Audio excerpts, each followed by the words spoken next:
राज्यपाल ने बरेली में विभिन्न कार्यक्रमों में लिया हिस्सा। आयुर्वेद चिकित्सा पद्धति को बताया भारत की प्राचीन धरोहर। मुख्यमंत्री हेमंत सोरेन ने पश्चिम बंगाल का किया दौरा। केंद्रीय मंत्री अश्विनी वैष्णव और शिवराज सिंह चौहान बोले, जीएसटी सुधार एनडीए सरकार की जनहितैषी सोच का प्रतीक। रोटी, कपड़ा और मकान पर टैक्स का दबाव हुआ कम। वित्त मंत्री राधाकृष्ण किशोर ने सुदूरवर्ती क्षेत्रों में विकास की किरण पहुंचाने पर दिया बल। भाजपा के वरिष्ठ नेता रघुवर दास ने करप्शन और कमीशन पर सरकार को घेरा। और राष्ट्रीय एसटी आयोग की सदस्य आशा लकड़ा ने गढ़वा में जनजातीय समाज और पंचायत प्रतिनिधियों से किया संवाद। जिले में योजनाओं के क्रियान्वयन पर जताया असंतोष।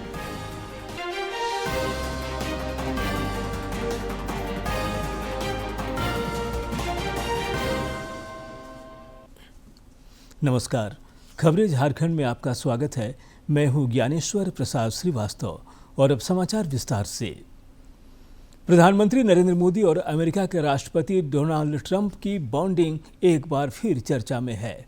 श्री मोदी ने कहा है कि वे अमेरिका के राष्ट्रपति डोनाल्ड ट्रंप की भावनाओं का पूर्ण रूप से सम्मान करते हैं और भारत अमेरिका संबंधों के सकारात्मक आकलन की गहराई से सराहना करते हैं।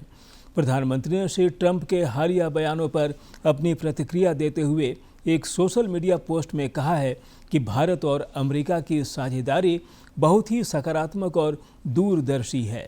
उन्होंने कहा कि दोनों देशों के संबंध व्यापक और वैश्विक स्तर पर रणनीतिक हैं। हमने कहा कि वो हमेशा प्रधानमंत्री नरेंद्र मोदी के दोस्त रहेंगे। उन्होंने कहा कि मोदी के साथ उनकी बहुत अच्छी बनती है, लिहाजा किसी भी तरह की चिंता करने की जरूरत नहीं है। उन्होंने भारत अमेरिका के बीच विशेष संबंधों का जिक्र किया। इस दौरान ट्रंप भारत को खोने वाली टिप्पणी से पीछे हटते दिखे। इस पर पूछे गए सवाल के बयान में ट्रंप का कहना था कि उन्हें नहीं लगता कि उन्होंने किसी को जिम्मेदार ठहराया है। इधर भाजपा के प्रदेश प्रवक्ता प्रतुल नाथ शाहदेव ने कहा है कि अमेरिका के प्रति भारत अपने स्टैंड पर कायम है। भारत के लिए देशवासियों का हित सर्वोपरि है। प्रधानमंत्री प्रजातांत्रिक मूल्यों के प्रति हमेशा से वचनबद्ध रहे हैं। देखिए, भारत की विदेश नीति स्पष्ट है। समय और परिस्थितियों के अनुसार जो है वो हमारा स्टैंड कभी नहीं बदलता है। हमने अमेरिका को शुरू से अच्छा दोस्त माना। हालांकि उस तरफ से जैसे बयान आए उससे परहेज करने की आवश्यकता थी, लेकिन फिर भी हमने अपना स्टैंड कभी नहीं बदला। जहां तक इकोनॉमिक की बात है और टैरिफ्स की बात है, तो भारत अपने किसानों के, पशुपालकों के और मछुआरों के हितों से कभी कॉम्प्रोमाइज नहीं कर सकता। ये अच्छी बात है कि ट्रंप जी ये बात को कह रहे हैं कि भारत और अमेरिका के बहुत पुराने जो है स्ट्रैटेजिक टाइज हैं और ये आगे भी बहुत मजबूत रहेंगे। हमने तो कभी भी अमेरिका के बारे में कोई प्रतिकूल टिप्पणी नहीं की थी। प्रधानमंत्री नरेंद्र मोदी जी ने बिल्कुल सही कहा है कि हम विश्व के दो सबसे बड़े प्रजातंत्र हैं और प्रजातांत्रिक मूल्यों को हम लोगों ने जिंदा रखा है। लेकिन अब हमें लगता है कि इस बात को अमेरिका को भी थोड़ा गौर करना चाहिए कि भविष्य में फिर वो 24 घंटे बदलते बदलते स्टैंड ना बदले। राज्यपाल संतोष कुमार गंगवार ने बरेली प्रवास के दौरान विभिन्न कार्यक्रमों में शिरकत की। उन्होंने कवि सम्मेलन और सम्मान समारोह में शामिल होकर प्रतिभागियों का उत्साह बढ़ाया और कवियों का सम्मान किया। श्री गंगवार ने रुहेलखंड आयुर्वेदिक मेडिकल कॉलेज में आयोजित 2 दिवसीय कार्यशाला को भी संबोधित किया। उन्होंने आयुर्वेद चिकित्सा पद्धति को भारत की प्राचीन धरोहर बताया और आयोजन की सराहना की।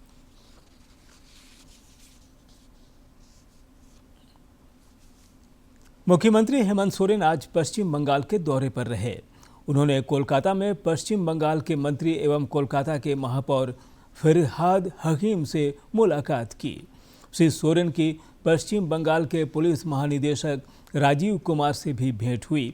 मुख्यमंत्री कार्यालय द्वारा इस संबंध में कुछ तस्वीरें साझा की गई हैं।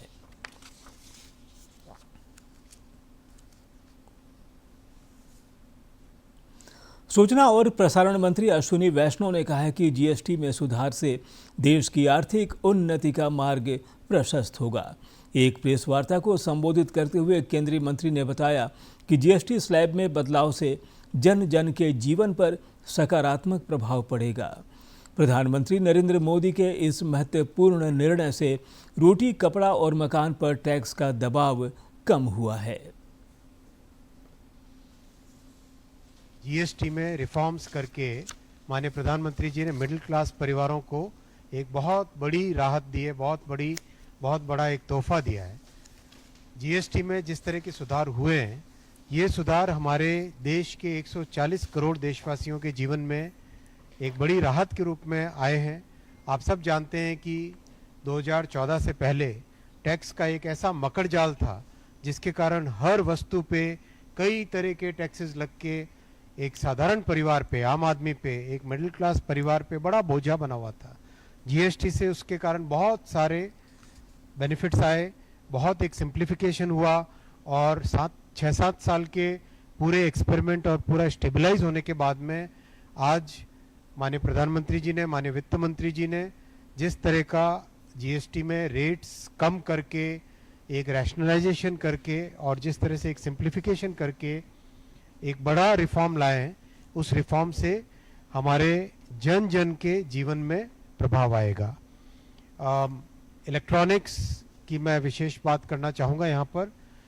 घर में आज हमारे किसी भी घर में, मध्यम वर्ग के परिवार के घर में कई तरह के इलेक्ट्रॉनिक्स उपकरण काम में लिए जाते हैं, चाहे टेलीविज़न हो, चाहे रेफ्रिजरेटर हो, चाहे डिश वॉशर हो, चाहे माइक्रोवेव का ओवन हो, अपने हाथ में मोबाइल फ़ोन होता है, पावर बैंक होता है, कई तरह की चीज़ें घर में इलेक्ट्रॉनिक्स की उपयोग में आती है। और जो सोलर पैनल कई लोग अपने घरों पे लगाते हैं, ओवरऑल इन सब चीज़ों पे टैक्स का बर्डन कम हुआ है। घर में काम में आने वाली हर वस्तु पे कम हुआ ही हुआ है, चाहे किसी ने कहा रोटी, कपड़ा और मकान, तीनों पे टैक्स का इंसिडेंस कम हुआ है। चाहे खाने की जितनी भी वस्तुएं हैं उन सब पे टैक्स कम हुआ है और घर में काम में आने वाली जितनी भी वस्तुएं उन सब पे टैक्स का इंसिडेंस कम हुआ है। केंद्रीय कृषि मंत्री शिवराज सिंह चौहान ने भी जीएसटी सुधारों की तारीफ की है। उन्होंने भोपाल में प्रेस वार्ता के दौरान कहा कि सीमेंट और लोहे पर जीएसटी कम होने से प्रधानमंत्री आवास योजना के तहत मकान बनाना भी सस्ता हो जाएगा। इन सुधारों से किसानों को भी बड़ा लाभ होगा।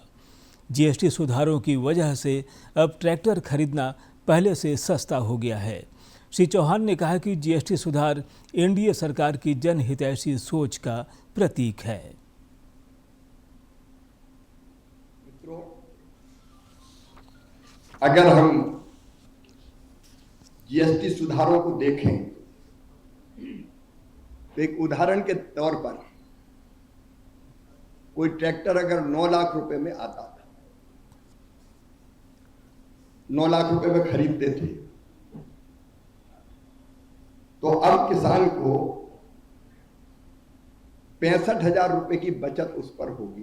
केवल परसेंटेज में अगर हम ना समझें तो कैसे बचत होगी। अगर 9 लाख रुपए का ट्रैक्टर है तो 65,000 रुपया किसान को, कंपनी को कम देना पड़ेगा।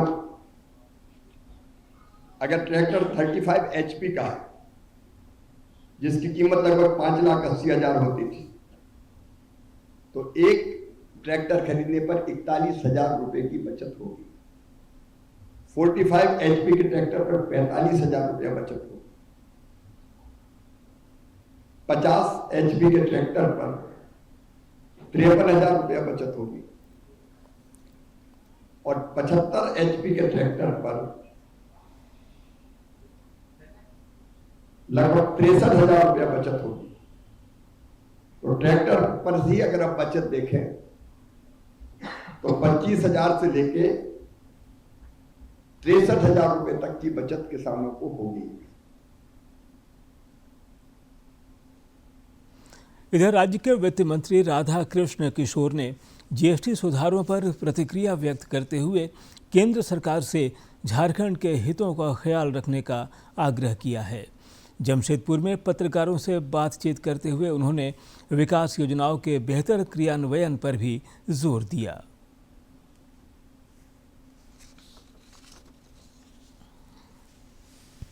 वित्त मंत्री राधाकृष्ण किशोर ने पूर्वी सिंहभूम जिले के गुड़ा बांदा क्षेत्र का दौरा करने के बाद जमशेदपुर में पत्रकारों से बातचीत करते हुए स्वीकार किया कि सरकारी योजनाएं प्रखंड मुख्यालय के इर्द गिर्द ही रहती है, वह सुदूरवर्ती क्षेत्र तक नहीं पहुंच पाती है वित्त मंत्री ने कहा कि सरकार की यह कोशिश है कि योजनाओं का लाभ वंचित लोगों तक पहुंचे। उन्होंने उग्रवाद को समाप्त करने के लिए विकास का मंत्र भी दिया। इन योजनाओं का लाभ, जो राशि आपको मिलती है अनाबद्ध की राशि, इन योजनाओं का लाभ ऐसे सुदूरवर्ती क्षेत्र तक भी पहुंचाने की कोशिश करेंगे। एक सवाल के जवाब में उन्होंने कहा कि हम जीएसटी दरों में कटौती का विरोध नहीं कर रहे हैं। केंद्र सरकार ने दूध, पनीर एवं पराठा में जीएसटी शून्य कर दिया है, यह अच्छी बात है, लेकिन केंद्र सरकार को झारखंड के हितों का ख्याल रखना चाहिए। हम ये नहीं कर रहे कि गरीबों के हित के लिए जो जीएसटी के दरों में संशोधन किया गया है वो होना चाहिए, लेकिन ये भी देखा जाना चाहिए कि झारखंड को राजस्व का क्या नुकसान है। वित्त मंत्री राधा कृष्ण किशोर का जमशेदपुर परिसदन में पार्टी नेताओं और पदाधिकारियों ने स्वागत भी किया। जमशेदपुर से राजेश कुमार लाल दास की रिपोर्ट। भाजपा के प्रदेश अध्यक्ष सह नेता प्रतिपक्ष बाबूलाल मरांडी ने हजारीबाग दौरे के क्रम में जीएसटी स्लैब में कटौती के लिए केंद्र सरकार और प्रधानमंत्री नरेंद्र मोदी के प्रति आभार व्यक्त किया। वहीं राज्य सरकार से स्थानीय उत्पादों को बढ़ावा देने की अपील की।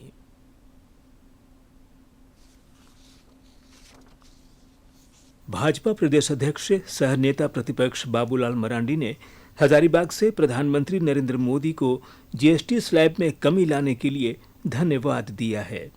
उन्होंने कहा कि इस बदलाव का लाभ देश के हर एक नागरिक को मिलेगा। लोगों में क्रय शक्ति और बचत की भावना बढ़ेगी। देश के प्रधानमंत्री आदरणीय नरेंद्र मोदी जी इस देश की जनता को एक राहत दी है ताकि लोग अपनी जीवन को की आवश्यकताएं को वो लोग पर्याप्त खरीदारी कर सके। बाबूलाल मरांडी ने राज्य सरकार से स्थानीय उत्पादों को बढ़ावा देने की अपील की। उन्होंने कहा कि राज्य में लघु उद्योग और कुटीर उद्योगों को प्रोत्साहित करना चाहिए। बचत और खपत ये दोनों जब बढ़ने लगता है तो फिर छोटे जो लघु उद्योग यानी रोजगार की अवसर भी सृजित होते हैं। बाबूलाल मरांडी ने वोकल फॉर लोकल पर विशेष जोर दिया है। इससे स्थानीय उत्पादों के विपणन के द्वार तो खुलेंगे ही, साथ ही राज्य की समृद्धिशाली परंपरा को नया आयाम भी मिलेगा। डीडी न्यूज के लिए हजारीबाग से गौरव प्रकाश की रिपोर्ट। पूर्व मुख्यमंत्री और भाजपा के वरिष्ठ नेता रघुवर दास ने भी जीएसटी स्लैब में बदलाव और दरों में कमी की सराहना की है। जमशेदपुर परिसदन में पत्रकारों से बातचीत के क्रम में उन्होंने राज्य सरकार पर भी जमकर निशाना साधा। हर सीजन में जीएसटी स्लैब में बदलाव और दरों में कमी की हर कोई सराहना कर रहा है। पूर्व मुख्यमंत्री रघुवर दास ने इस बड़ी राहत के लिए प्रधानमंत्री नरेंद्र मोदी के प्रति आभार जताते हुए कहा कि इस ऐतिहासिक निर्णय से समाज के सभी वर्गों को लाभ मिलेगा और अर्थव्यवस्था मजबूत होगी। मोदी जी के दूरदर्शी सोच के तहत हमारे केंद्रीय वित्त मंत्री आदरणीय श्रीमती सीतारमण जी जीएसटी परिषद की बैठक में जीएसटी को लचीला बनाकर देश की आम जनता और मध्यम वर्ग को बहुत राहत देने का काम किया है। श्री दास ने राज्य सरकार पर तीखा प्रहार करते हुए आरोप लगाया कि कोयला, बालू और पत्थर सिंडिकेट के इशारों पर सरकार चला रही है। उन्होंने यह भी कहा कि राज्य में करप्शन और कमीशन से सभी त्रस्त हैं। कोयला सिंडिकेट, बालू सिंडिकेट, पत्थर सिंडिकेट, शराब सिंडिकेट, ये सिंडिकेट से कैसे हमको कमीशन लेना है? तो सरकार करप्शन और कमीशन में डूबी हुई सरकार है। एक सवाल के जवाब में उन्होंने कहा कि राज्य में भाजपा सकारात्मक विपक्ष की भूमिका में है और जनहित तथा राज्य की भलाई पार्टी के लिए सर्वोपरि है। विपक्ष होने के नाते हमारी जिम्मेदारी है कि जनता को जागरूक करके गोलबंद करना, और जरूरत पड़ी जो स्थितियां हो रही है तो सड़क पर उतरकर निश्चित रूप से भारतीय जनता पार्टी इस झारखंड की जनता की जान माल सुरक्षा के लिए। जमशेदपुर परिसदन में पत्रकारों से बातचीत के क्रम में पूर्व सीएम ने अन्य समसामयिक विषयों पर भी खुलकर बेबाकी से विचार रखे। जमशेदपुर से राजेश कुमार लाल दास की रिपोर्ट। जीएसटी में किए गए सुधारों की हर वर्ग सराहना कर रहा है। चतरा के व्यापारियों, अधिवक्ताओं और आम लोगों ने भी इस बदलाव का स्वागत किया है और इसे जनहित में बताया है।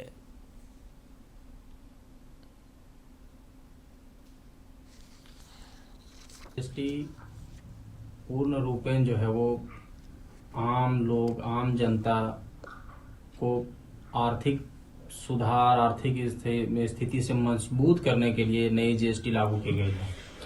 अभी दीपावली, दशहरा, छठ जैसे महत्वपूर्ण पर्व आने वाले हैं। इन पर्व में आम जनता को जीएसटी में छूट देकर, कम करके जीएसटी, जैसे स्वास्थ्य में, रोजमर्रा की जिंदगी में, कृषि में, इन सभी सामग्री पर आम जनता को जो मोदी जी के सरकार के द्वारा जो जीएसटी में छूट दिया गया, ये इनके जीवन में एक नई उजाला, एक नई रोशनी लेकर आएगा। ये वाला जो जीएसटी लागू हुआ है इस बार जनता के हित के लिए ये है।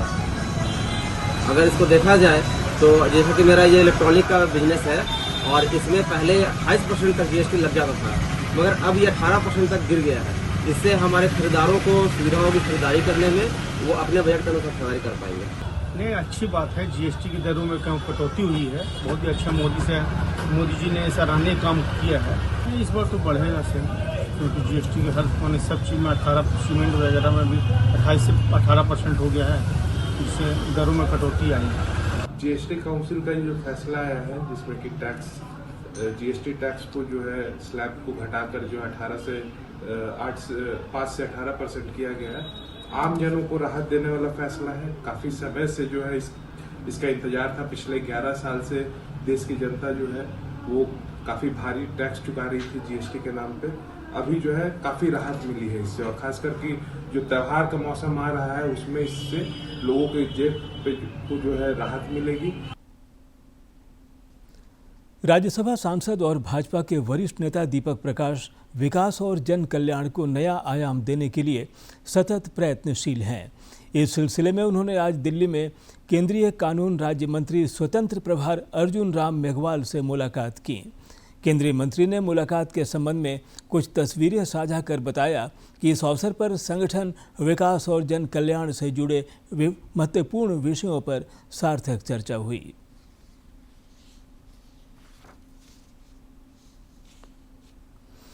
राष्ट्रीय अनुसूचित जनजाति आयोग की सदस्य आशा लकड़ा ने गढ़वा में आदिवासियों के विकास और जन कल्याण से जुड़ी योजनाओं के क्रियान्वयन पर असंतोष जताया है।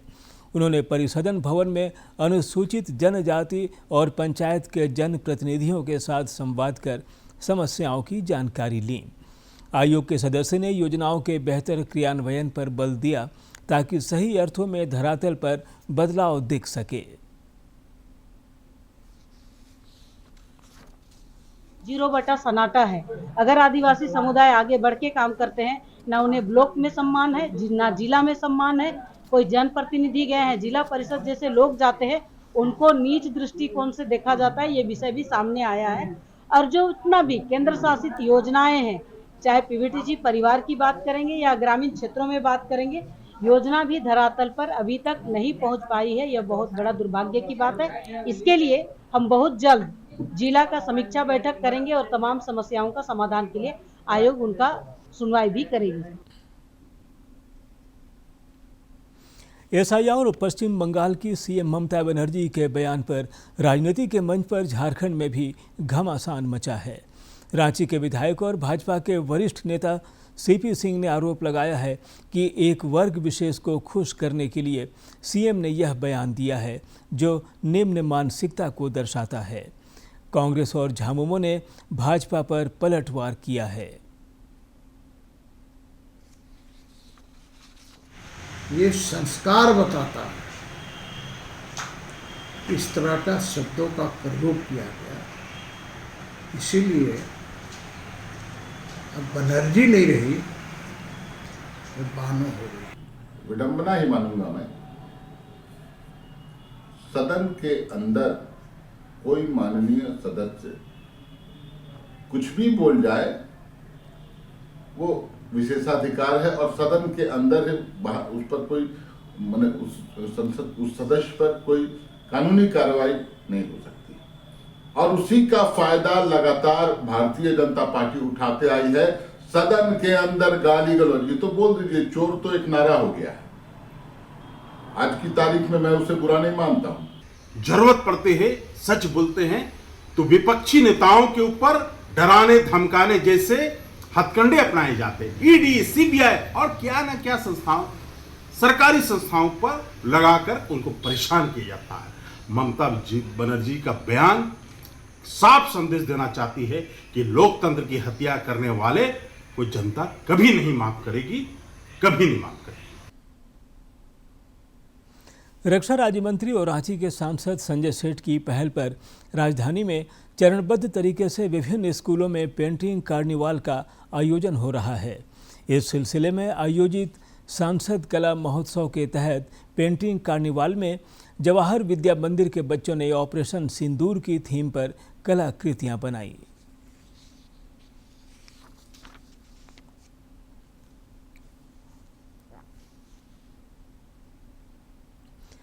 राजधानी रांची स्थित राजेंद्र आयुर्विज्ञान संस्थान रिम्स में 40वें राष्ट्रीय नेत्रदान पखवाड़ा के अवसर पर कार्यक्रम का आयोजन हुआ।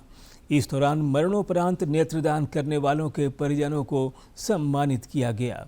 उपस्थित लोगों को नेत्रदान के प्रति भी जागरूक किया गया।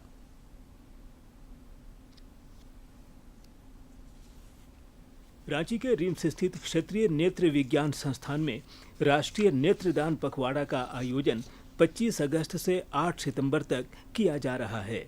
इस अवसर पर विभागीय सभागार में कार्यक्रम का आयोजन किया गया। इस दौरान विभागाध्यक्ष डॉक्टर सुनील कुमार ने राजकीय नेत्र अधिकोष की उपलब्धियां गिनाई और कहा कि नेत्रदान से दृष्टिहीन व्यक्ति को दुनिया देखने का अवसर मिलता है। सबसे पहले तो हम उन लोगों का हार्दिक अभिनंदन करते हैं और धन्यवाद देना चाहते हैं कि उन लोगों ने अपने प्रियजनों के मृत्यु के बाद उनके आंखें दान की है और किसी और की ज़िंदगी को जो है रोशनी दी है। तो इसके लिए हमारे पूरे नेत्र विभाग जो हमारा डिपार्टमेंट है उसकी तरफ से बहुत बहुत धन्यवाद और हार्दिक अभिनंदन। और उन लोगों ने जो काम किया ये समाज के लिए एक मिसाल पेश किया गया है। तो इसी तरह से समाज में जागरूकता फैलेगी और हर लोग यदि नेत्रदान का संकल्प ले तो मुझे लगता है कि कॉर्नियल ब्लाइंडनेस जो है निकट फ्यूचर में पूरी तरह से दूर किया जा सकता है। नेत्रदान से सिर्फ दृष्टिहीन व्यक्तियों को दृष्टि ही नहीं मिलती बल्कि किसी के बेरंग जीवन में रंग भी भरता है और इससे केवल एक व्यक्ति के जीवन में सिर्फ रोशनी नहीं आती बल्कि पूरा परिवार खुशहाल बनता है। कार्यक्रम के दौरान मरणोपरांत नेत्रदान करने वाले लोगों के परिजनों को सम्मानित भी किया गया। सम्मानित परिजनों ने कहा कि नेत्रदान किसी दृष्टिहीन व्यक्ति के जीवन में खुशहाली लाता है। दुनिया उनके लिए अंधकार था, वो आज देख पा रहे हैं सारे दुनिया को और मेरे भाई की आंखों से वो आज सारी दुनिया देख पा रहे हैं और हम लोग यही उम्मीद करते हैं कि जिनको भी मेरे भाई का आंख मिला वो बहुत अच्छा काम करे और जीवन में बहुत आगे बढ़े। नेत्रदान उनका हुआ, उनके द्वारा किसी दूसरे व्यक्ति को पूरा दुनिया देखने का मौका मिला। मेरे पिताजी के नेत्र के द्वारा उनका नेत्र भी जिंदा है। कार्यक्रम में मुख्य रूप से doctor Pankaj Kumar, doctor Rajeev Ranjan, doctor M Deepak Lakra, doctor Bhupendra Singh और राजकीय नेत्र अधिकोष के कर्मचारी तथा विभाग के छात्र समेत अन्य लोग मौजूद रहे। डीडी न्यूज के लिए रांची से सहयोगी विकास कुमार के साथ प्रणय प्रबोध की रिपोर्ट। बोकारो में डिस्ट्रिक्ट लीगल सर्विसेज अथॉरिटी और रेड क्रॉस सोसाइटी द्वारा संयुक्त रूप से न्याय सदन में रक्तदान शिविर का आयोजन हुआ।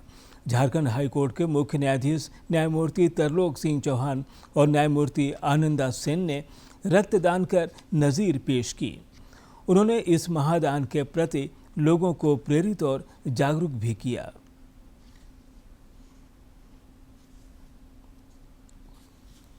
राज्य में मानसून फिलहाल कमजोर पड़ा हुआ है। पिछले 24 घंटे के दौरान खूंटी जिले के तोरपा में सर्वाधिक 25.4 मिलीमीटर बारिश रिकॉर्ड की गई। मौसम विज्ञान केंद्र ने बताया है कि 12 सितंबर तक राज्य में हल्के से मध्यम दर्जे की बारिश की संभावना है। 10 सितंबर तक कई इलाकों में आंधी और वज्रपात को लेकर चेतावनी जारी की गई है। इस मानसूनी सीजन में राज्य भर में अब तक औसत से 23% अधिक बारिश हुई है। रांची में सांसद खेल महोत्सव का आयोजन 21 सितंबर से लेकर 25 दिसंबर तक होगा। इस सिलसिले में ऑनलाइन रजिस्ट्रेशन जारी है। रक्षा राज्य मंत्री और स्थानीय सांसद संजय सेठ ने खेल महोत्सव में लोगों से बढ़ चढ़कर भागीदारी सुनिश्चित करने का आग्रह किया है। श्री सेठ ने कहा कि यह अपने रोज के जीवन में खेलों को शामिल करने का खेल प्रेमियों के लिए एक सुनहरा अवसर है। नागरिक जितने फिट होंगे, राष्ट्र भी उतना ही फिट होगा।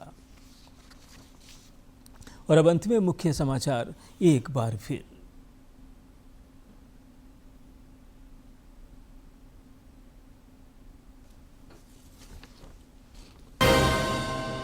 राज्यपाल ने बरेली में विभिन्न कार्यक्रमों में लिया हिस्सा।